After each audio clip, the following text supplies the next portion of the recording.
Hello, everyone. It is Kenny here. It's Basketball Rewind. I am here. We're here today to talk to you about a couple different interesting topics.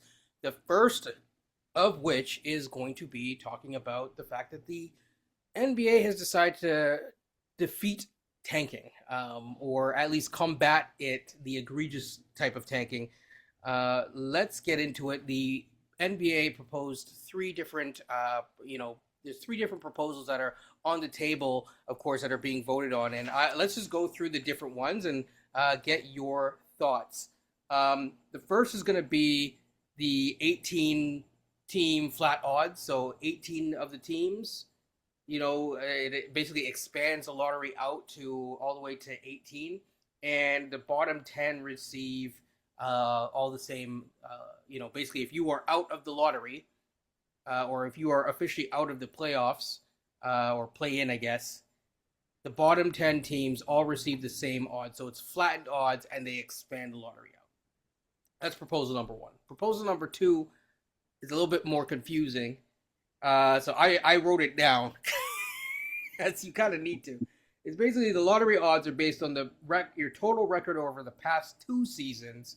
The NBA additionally sets a win floor. Say it's like 25 wins. And if you win fewer than the floor in any given,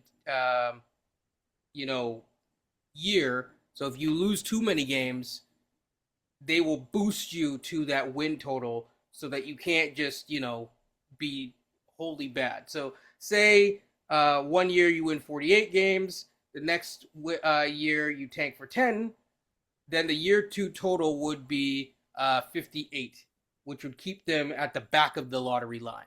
So you can't just kind of, I have thoughts about this. We'll get back to this, but as I say, it's like I wrote down, it's like corporate sandbagging where a salesperson will intentionally stop selling in like a certain month to have a lower target the next year that they can easily beat. I was using a golf analogy in this case. It runs the handicaps in this case when you're playing your local tournaments. Right, that too. So, and then the third proposal, of course, call it a five by five safety net model. And so essentially you have 18 teams. It's similar to the first proposal. You have 18 teams that are able to enter the lottery, but the first five teams all have equal odds, worst five teams, I should say, have all equal odds at the number one pick. And then you have another lottery from there. So there's kind of like two lotteries in a sense, which is interesting. And I just wrote down a couple of examples. So this would be like the tiered stimulus program where a certain struggling branches of your company get a little bit of a boost, so to speak, so that their rent is paid even if they don't win the big bonus. So yeah. Your thoughts on everything so far, and which is your favorite proposal? Well, it seems like I get the sense how they have the proposals. They started off with the idea of like, okay, let's have 18 teams in the pot. And I'm not sure if it's option one or option three was the initial option and the other one was the derivative, which one was which. But it seems like it's like the classic corporate. If you work in corporate America, corporate Canada, you know what I'm about to say. You always have to have a third option, right? So it's like, okay, well, let's think of some third option. And then that option number two became the third option. Let's think of something outside the box that we hadn't thought of. And that's kind of how that one got thrown into it. That's the way it seems like it was conceived. I'm of the mindset, like, if we could keep it as simple as possible, that's why I'm still more apt to go with option number one. It seems to be the simplest one. I can make arguments for option number two from a TV revenue standpoint. Like, you have yourself two shows now. Like if I'm thinking from a TV, what do you mean, like two? well, you'll have the lottery ping pong balls for the ones that are the worst teams, and then you have the secondary lottery ping pong balls. No, that's actually year three, or sorry, Yeah, it's proposal option three. three. Yeah, Yeah, yeah. proposal. Yeah, that's what I'm saying. Proposal two is the 2 year. Oh no, I'm making the comp between one and three, right? Yeah. One is the simplistic. The argument for three is like, oh, from a revenue standpoint, I can make more money because I can now have a second show, that do more things, right? So I can have the secondary group, as the first group that gets their ping pong balls sorted out, and then the big boys come a week later. Then you find out who's going to make the top five. Boom, boom, boom, boom, boom. Like you can make money off of that. Overall, I'm not sure if it I'm not sure if no. I'm curious of your thoughts on number three because I don't know if number three makes much of a difference versus number one. Like I'm not sure how much more impact that would have. But I'm curious to see your thoughts on number three versus number one. I say number two. I just think it's too convoluted. I don't think you have to make it that convoluted. Honestly, this whole thing. I think we've given the rationale of how this could look really odd. And I think the thing with number two makes me a little concerned about number two is there's a certain rhythm that team sports has where it's like, okay, you have a team that goes all the way up the mountain, and then when they get as high as the mountain they can, they come back down, gracefully come back down, or something like that. When you throw in this whole 2 year process now, it's going to look more like this. That's not that natural flow of how fans watch the game, how media consumes it, how teams project themselves to be. So it's like I don't like that for that reason. As I said before, I think you have more teams mess around with stuff. To be honest with you, with that one, and we gave two examples. We know to be at the handicap, you kind of make sure you play a certain amount of rounds in this case here, or some easier rounds or tougher rounds. Make sure your handicap's a certain one because you don't want to be in the higher handicap to win the company tournament. You want to be put in the right categories. Like, ooh, I want to be in this, the 5 handicap guys in this case here. Let me get the 10 handicap. So let me go and have a few rough rounds here and there. It's like, boom, I'm in the 10 handicap now. I got a chance to win the tournament now with that in that division. Same thing goes what you're talking about with your example. It's like, yeah, just too much funny business could go on with that one. I don't like it. I can see Danny Ainge already got his hands like Mr. Burns. Yes. Yeah, I mean, I look at it this way. For the teams that quote unquote do it the right way as people want, they wouldn't be necessarily rewarded by any of these. And they wouldn't necessarily be rewarded by like proposal two. In fact, if anything, it would encourage people like Danny Ainge to be like, okay, let me get as bad as I can across 2 years, so that I'm still in the mix, so to speak. So like, say you're like, okay, well then I have to be real bad so that the minimum floor is like, you can't. It doesn't even matter. Say I win 10 games in 2 seasons. Okay, so I'm a 20-win team. It's kind of hard to beat that. That's like the worst team in the league right now. So yeah, I think that's the worst. I like the third one. First of all, I like the idea of expanding it up to 18 at some level. I don't think that all 18 teams need to have the same lottery odds. I don't mind. I also like the actual true lottery being expanded to 5. So that's kind of me liking both the first and the third model. But the thing that I like about the third model is that everyone gets kind of confused about like, oh, the lottery. What? Well, now you have 2 lotteries properly, right? So you have your first lottery, and then and those, and maybe that should be a different tier of people. So your top 5 teams, okay, they could be, they're in a lottery, or your top 10 teams have some like the NFL, for example, rewards the worst team with the best odds. And I think that if you are a worse team, just in basketball, you do want those next level talents in the future to go, to spread it out a bit. And I think that it would do a decent job of doing that. Now, what makes it interesting is, and again, I just need to. So I'm not sure if the remaining. So could you pick 18 going into the lottery and bump up to pick 6? That's interesting. That is interesting. Now, people would probably say conspiracy theory. That's probably the lesser interesting thing about it. I'm not a conspiracy theorist. I know some people really want to lean into that. Fair enough. Not trying to tell you not to or to. Teach their own. But I would just say I could see it going that way where, well, why is Golden State this year, coming out of the playoffs and bumping up to like the 6th pick? So that could happen. I guess so, but I guess if I was looking at it from a TV event standpoint and I'm trying to generate excitement, in some ways, the version that's out there right now has done so. We've had back-to-back years where the teams that were like on the bubble, making kind of being the periphery to play in, end up being the number 1 pick, which is what you were top 4 at least, yeah. Yeah, so I think Atlanta and Dallas were like 13 or something or 12. Yeah, they were. Right. And so like I think that's what people want, and then they get upset in this case for conspiracy theories when it doesn't work out the way they wanted it to. Yeah. So like I mean, is are we overthinking? That's the reason why I don't mind the 18 one, but like I guess there's a fourth option is like could Well, we even just the not 18 one is technically two tiered. It's just not tiered at the same level. Like you don't have a 5 and a 5, right? You don't right. have like the next 5 are whatever and then you go from there. It's just it is what it is. Or maybe I'm reading it wrong, but say it's 5, your first 5 and your second 5 are tiered at some level. So maybe it's the bottom 10 teams that are only in the mix, but they all have a chance of being somewhere. Because one of the things that sucks is that like once you don't win the lottery, it's like, oh well, that's it. And sometimes it would be nice that okay, well maybe the Raptors still have a chance to be the sixth pick this year. I guess well, okay, so we're trying I guess are we really are we I guess do any of the solutions I feel the first one does it the best possibly of like getting away from having the rest of the end of the season mean less for teams that actually stink. So how did it actually remove the tanking element?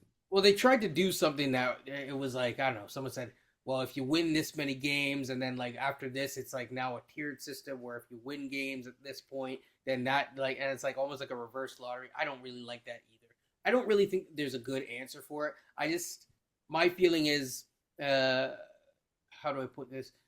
I think people focus too much on the playoffs, and I think that a lot of this is institutional in terms of who's focusing on it. There's not a single player that says let's tank so that we can get a better draft pick and stuff like that, and it's hard to even sell that. Usually, players are saying, "Can you get me some help today?"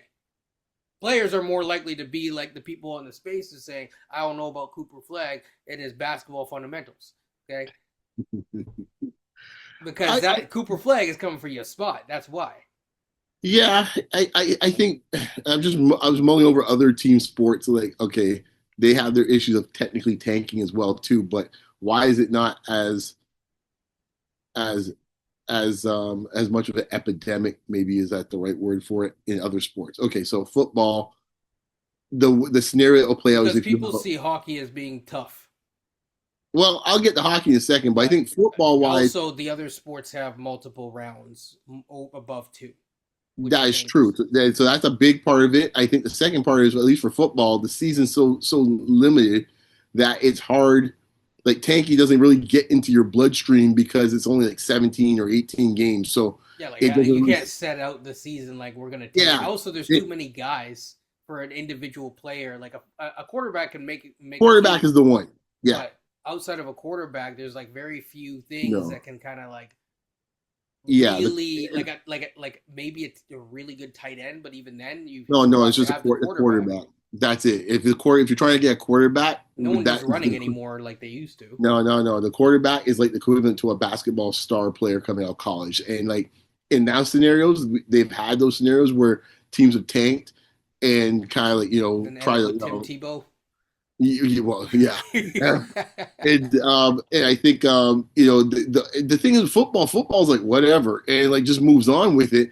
And I think because the season's so short, they can get with it. Hockey, to your point, there are impactful players or star players obviously when they come out, but it's like it takes even for them a while to be the impact player you expect them to be a lot of times. So even then, it's not they're not gonna have the same impact as a really great college player.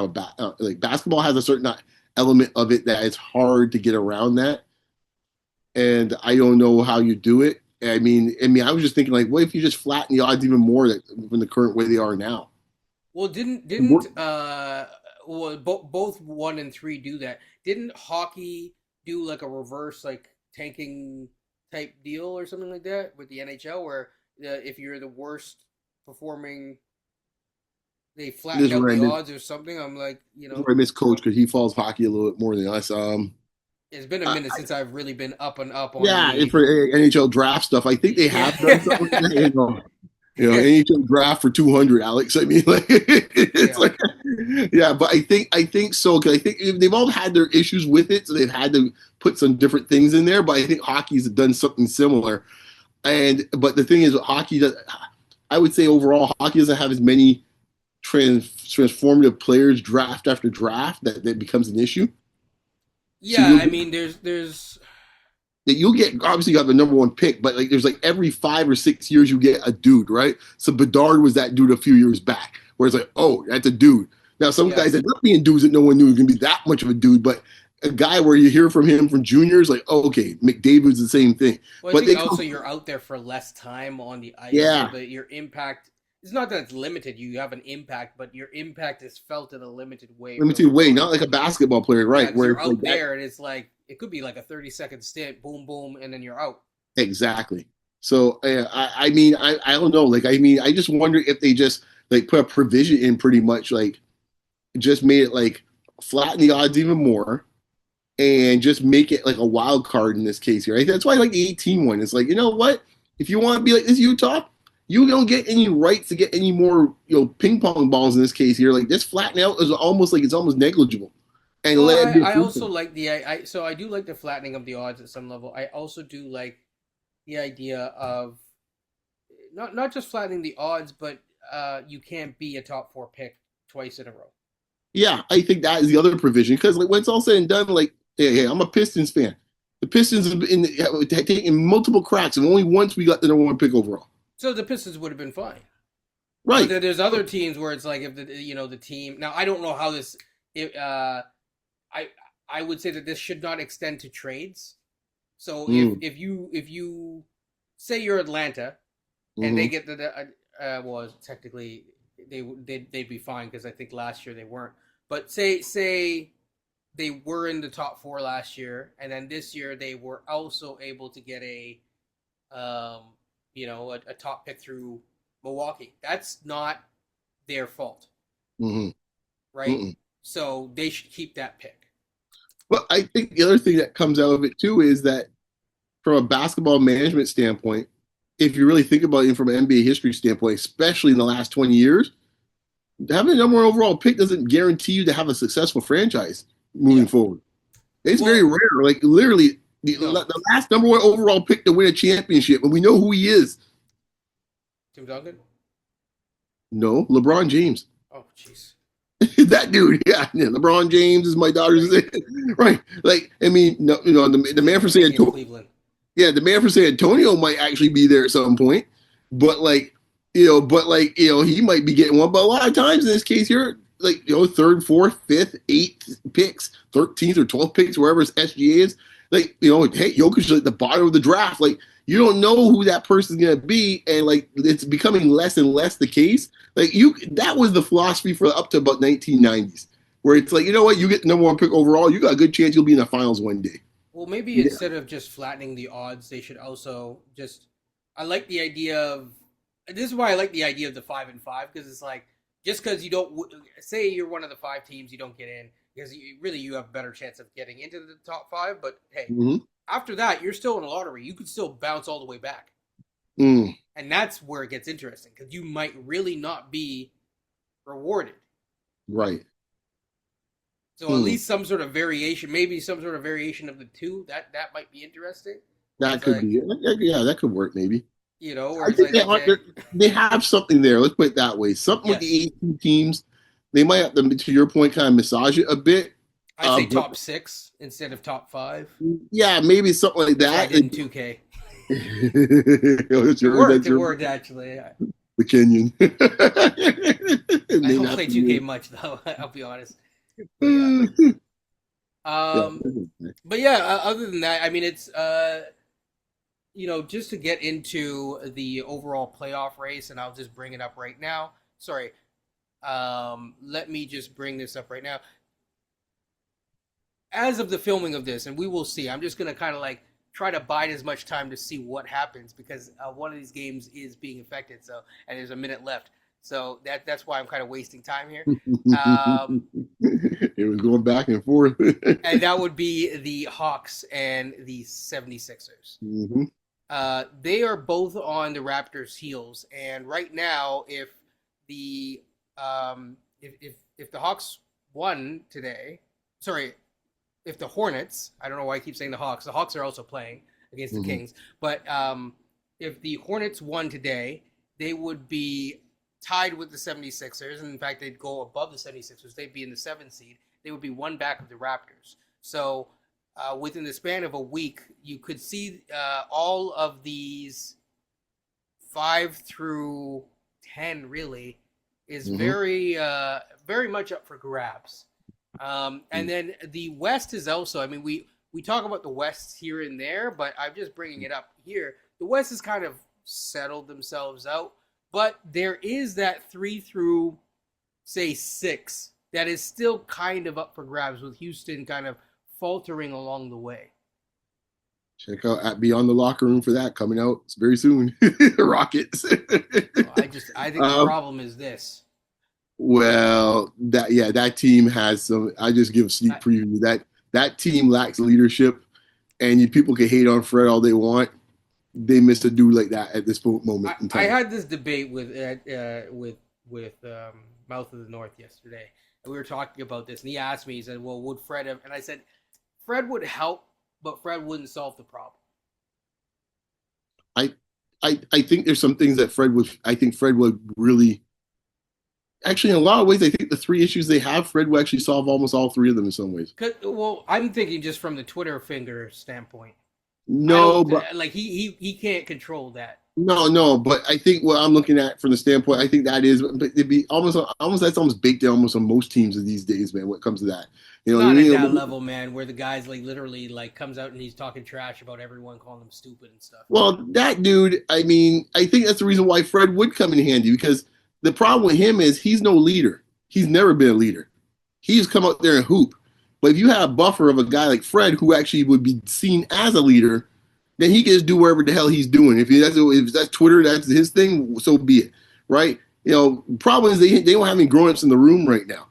That's the problem, and it shows on every facet in this case when it comes to physicality. Because the things as a sneak preview, I just go 3 things: physicality, leadership, and turnovers. And Fred would help in all 3 of those categories in some form or fashion. Where it's like, yeah, trust me, if Fred VanVleet was out there, they wouldn't be blowing 18-point leads in the Garden. I tell you that right now. Okay, I watched that game. I'm saying, what guys just coming down there and think they're playing horse? Like, what are we doing here? I watched the game the other night. I think it was the Lakers game. The Lakers game we played with Denver. I saw something I'd never seen before. I said before, this has been a sneak preview of my pod. I saw Kevin Durant get an 8-second violation, not once but twice in the same game. Like, how is that? You're almost 40 years old. How is that happening? I mean, I think Emu's looking there, like, yo, dude, when we get back to the locker room, bro, we'll fix some folks. Okay, like, Is it early stage dementia? I mean, yeah, I know he's balding, so maybe. like, yeah, he made too much worried about too much about X instead of him going out there actually concentrating on the game. I'm like, I couldn't believe it. I think they're playing Phoenix. It's some West Coast team they're playing just the other night. I'm like, wait, he did it again? It was like within like about 10 minutes. Like, are you serious? Your head's not in the game, man. Yeah, when I watch KD, it seems like he's always focused on what other people are not doing or what they are doing rather than focusing on himself lately. And I think he needs to do a lot more of focusing a little bit more on what he is doing and how he can be better as a basketball player. He's Exactly. extremely talented, but like my goodness, is always worrying about what Sangoon is doing or not doing. Um, and maybe it's time to worry about yourself. Yeah, show some leadership on the floor for once in your career, man. Yep. Seriously. Yes. Um, Other than that, I mean, yeah, it. By the way, it flipped back. 76. There's 30 seconds left in this game. They're up by 3, so we will see what happens. I'm not gonna. DJ, we trust, man. Well, it depends. It depends on what you want to happen. But I gotta give the young man. That's the reason why I said young man's a special man, man. No yes, Maxi, no MB, no PG, Embiid no is playing problem. actually. Yeah, but for the most part, it's been him just pretty much holding down the fort since the All Star break because like he's got vets dropping left, right, and center. And he's like him and Kelly Oubre in the crew. Yes, but yeah, Tyrese is playing. Oh, so you PJ guys is back now. playing. Yeah, everyone's playing. So now, Oh, good, now that good, they're good. they're healthy, we will see there's 7 seconds left, and it's still 117 to 114 for 76ers. That's the Raptors playoff update, folks. It is a Raptors playoff update, no doubt about it. So we will see. I mean, there's also probably going to be another one that's coming out tomorrow because guess what? We play tomorrow. So I believe by the time this is posted, all of my playoff matchups are going to be posted. Then I'm going to be covering the play-in matchups, probably as a solo thing. So that's going to also be interesting. Um, just as the scenarios play out. People seem to really like to comment on those, but definitely, again, people like, comment, and subscribe on these videos. So, We really do appreciate it, and it really does help the algorithm, especially when your Twitter gets hacked. So, but yeah, I think other than that, are there any updates that you want to talk about? I know that there's a lot going on actually. Like the WNBA had its verbal agreement, of course. The Raptors had an interesting kind of pseudo bounce back uh, week against weaker opponents, but yeah, they had a bounce back week so far in terms of taking care of business. The week technically finishes as of listening today against the Magic. So we will see what happens against the Magic, but it's going to be interesting. Your thoughts on the fact that IQ is out right now, and now you're starting to see a couple questionables, like Bi with his heel questionable. We'll see if he plays. By the time this is posted, folks will know. But yeah, I think IQ is going to be out for a little while with the plantar fasciitis. well, I'll go Raptors and I'll go WNBA. I'll just say this.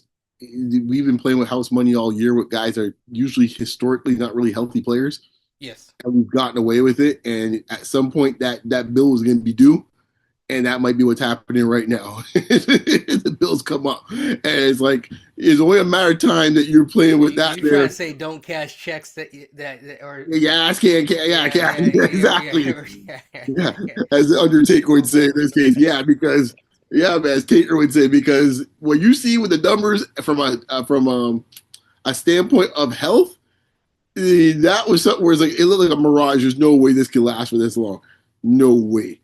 yeah, And you're into the math and stuff like that, man. What do you say? Reverting back to the mean? Is yeah, that a little bit that's yeah, happening yeah, yeah. No, no, for all no. our mathematicians out there? Regression, exactly. Regression to the mean. Is it's one of those things where um, we've been very lucky. Obviously, yes, Pirtle's been out, but they had CMB able to step in, and frankly, like they gave them a different look that teams I don't think were ready for, where you have a little bit more call athleticism in terms of a speed standpoint at the center, even if he's not a long term center. And also, he's probably he's a much more versatile defender. So you have two really solid versatile defenders between him and Scotty for huge portions of the year. Now he's kind of in and out of the lineup because, of course, he's been playing undersized, and you also have other problems like now, Ingram, who has had a historically healthy year, hasn't missed a game yet, I don't think, and he might miss a game or maybe he's missed one. I think has it been one? I think it's one. Um, and Scotty's been relatively healthy this year, so at some point, again, though those lumps and bumps start to pile up. So if you're gearing up for the playoffs, you kind of want your guys to be as healthy as possible. So we'll see about that. But not the best time to get injured, but we'll see. But that does hurt the offensive floor. By the way, the Sixers, there's 1 second left in this game, but that game's done 118 to 114. So now I can close that off. Philadelphia getting it done. Philly getting it done, which would put, I don't think that it's updated just yet because the game isn't officially done. However, Philly would have the same win total as the Raptors. The only difference would be in the loss column. So if the Raptors lose the next one, well, they would actually flip with Philly and at least go down one spot with Philly, which would push the Raptors down to 6 because they have the tiebreaker over the Hawks. Well, Atlanta's going to take care of business today.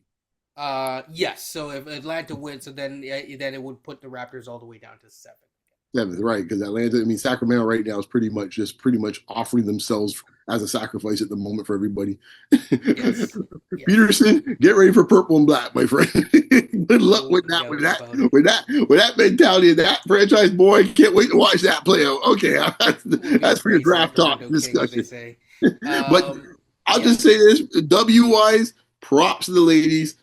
God bless you. You stuck to your guns. You didn't have to hear from the other folks and making a lot of noise that was supposedly doing it on your behalf. And some folks even now, don't want to actually realize that you got a W, still want to go out there and be kicking and pouting and stuff like that. Some of these broadcasters, but you got the key language in, which is what you wanted, which is gross revenue sharing. Yes. And it's at 20%, which is a nice starting point. Good job that on was you. the thing. There was a lot of it was, are they going to do an accounting trick or not? And now it prevents that. Exactly. That's really what they were trying to do. And that's what people don't seem to understand. What was going on before was, they had revenue sharing before. It's like they were getting net revenue sharing, which means in this case here, the dub and the commissioner pay all their bills and then right, say, okay. and then say, well, oh, geez, this is all we got left. We got 5 cents left for you guys in this case here. That's how it used to be. They could pick anything they wanted to. No one knew what the books were. Also, the Connecticut Suns. We talked about it on this channel a long time ago. That has finally been finalized. So they are going to be going to Houston, I believe, because it's the Comets. I'm just guessing because it's Houston. Houston is back. Is back, and now here's the thing. $300 million for the sale of this team. Now, I agree with Jamel Hill last summer when she's still shocked at that. So it was a Aboriginal tribe that owned it, actually, which is interesting. Good for them. And they sold it. I'm just surprised that they decided to sell it, but yeah. Yeah, they want it out. I think there's a lot of stuff with the maintenance of it and stuff like that, because it would require them to kind of bump up the arena. And because that's the thing, right? Is as you get more richer owners in here, they're going to give much more luxuries. And at that point, they bought in at an early stage, and now it's like they haven't gotten a return on their investment in the sense of their valuation has gone up, but in terms of revenue, overall they haven't. So. Well, that $300 million is going to be good for the tribe. Let's put it that way, man. It will be, but they can't put that into buying another franchise. Sadly. No, I don't think they have any interest in it. They're ready to cash the chips out right now. So, the rent was getting too damn high, as they say in this case here. Is like, I'm not paying for no new arena or no new practice facility. Now, it is sad that obviously our market is losing a team.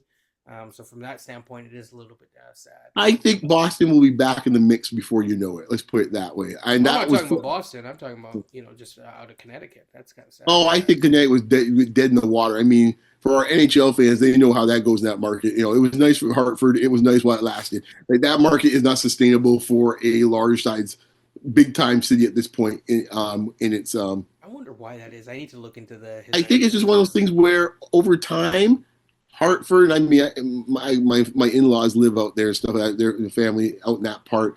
Over time, how the cities have migrated, more New Englanders just moved towards Boston. Right. And that's really right. So at one point, the two were probably pretty much like not twin cities, but they were more unparalleled. But as time's gone on, one's just become more of a mecca in that area, and the other one's kind of like, I wouldn't say stagnant, but it hasn't grown at the same level. Which now is like, hey man, if you want a team in New England, it's got to be Boston. And Boston, actually, ironic thing is Boston got the rug pulled underneath them because they actually put the bid in for them. Hartford put the bid in from the city, which I don't think you ever want a city owning a team. So that was already going to be trouble. And then Houston came in and said, hey, man, if anyone's going to get a damn team around here, it's going to be us. Right. And they were on the expansion list. So that was interesting that they wanted. I know we all know they wanted Houston in there. The commissioner had made some hints about it. So that, it seemed like Houston had the inside track. But as Jamel Hill said, as mentioned before, it's like, hey, you keep telling me that this case here, this league's making no money, and they should only ask what they can get because there's not much money being made. And as she said, I'm saying the same thing. I never seen that many wealthy people in this case running to the trough here trying to get teams for things that something's not making money supposedly. This smells like if you're a stock fan. I think it is. Two things can be right. So I'll give the counterpoint. The league was on the road to profitability before. And around COVID, and there's a few other things that occurred, it really sunk. It took money away from the league in the sense of, for a little while, where they had to borrow against the players, and at the time the player didn't really have much to give, so really they were borrowing from the NBA at that time. Well, I'm not saying there wasn't times when it was rough. Obviously, there was times they got hit in 2008 when they had the expansion just before that, and then teams collapsed. No two ways about it. 2020 is another inflection point. No two ways about it. They have a strange ownership situation, which causes a lot of conflicts of interest, where they give pretty much equity to certain private equity groups, which that's going to get real messy and sticky as time goes on. They're going to try to figure out a way to unravel that situation.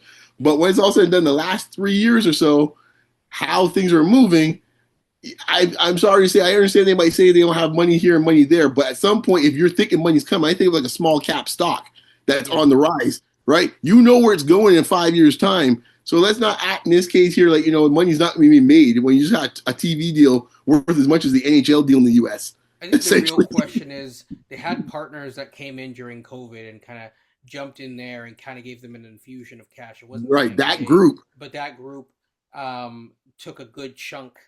And it's Yes. and to your point, how do you unravel?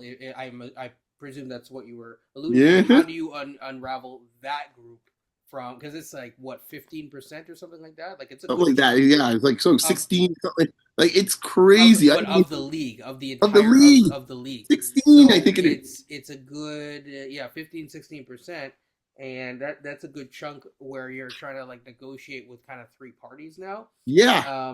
And that's where it's tough now. I think her name was Kathy at the time. Oh, Was it? Kathy Engelbert, the commissioner. Yes, yes. Yeah, So my see, favorite commissioner. I'm not perfect, but I watch enough. Um, so I guess the argument from her standpoint was, hey, I needed the cash, I needed, which is fair enough, at Hmm. the time. So sometimes you have to, make a proverbial deal with the devil to make things work. But it is what You it is. got that right. Now, I think we've covered that in its Yeah, entirety. man, we did. Yeah. The Tempo have the sixth pick. I think that's going to be interesting. If I were the Tempo, aside from this draft, I would start also targeting certain players beyond the expansion draft as well. In terms of players to trade, players that may be unhappy, we'll just leave it at that. And we'll definitely cover that fairly soon because actually the draft is going to be Let me tell you something, in a man. week. This month Is it of is April. it is it the 8th? Yes, the expansion draft is like next week or like a week or so from now. Then the draft itself is a few weeks after that. I tell you this much, man. This next month of basketball, from the college basketball to the WNBA to the last bits in the beginning of the NBA playoffs, April's gonna be crazy for hoops, folks. Mm-hmm. Yes, it's gonna Crazy. be it's gonna be it's gonna be different. It's gonna be a lot of fun actually. So, Yeah, man. Tempo. um, I'm checking it out. unfortunately, if I'm not mistaken, yeah. So I saw Juju Watkins will not be in this draft because uh I think it's because of her age or something like that. It's a really silly rule, but it's like the player has to be 22 years old as of the calendar year of blah blah blah blah blah blah blah. Yeah, that's the next So battle. so she will not be eligible until next year, but that does not mean that she will not be a tempo. No, but So this draft's still gonna be pretty loaded, man. Hidalgo, I think, comes out this draft and many others. So, yep, yeah, yep. Azzy in this case from UConn, like it's gonna be something to watch, man. And I'm looking forward to it. Tempo, as a Toronto Tempo fan, I'll have my paraphernalia before the summer's out, man. Maybe a little cap or something like that. You might see it Yep. here on the team. I think this draft and the next draft are going to be really, really interesting drafts for the WNBA. We will cover it definitely here at some level. I think that's about it, man. I mean, we could go into the depths of the Western, but I think that is a pod. So yeah. With that being said, folks, again, we really do appreciate it. All the views, likes, comments, and if you really like us, the shares and retweets and reposts. So keep it up. Thank you so much, and take care, people, in peace.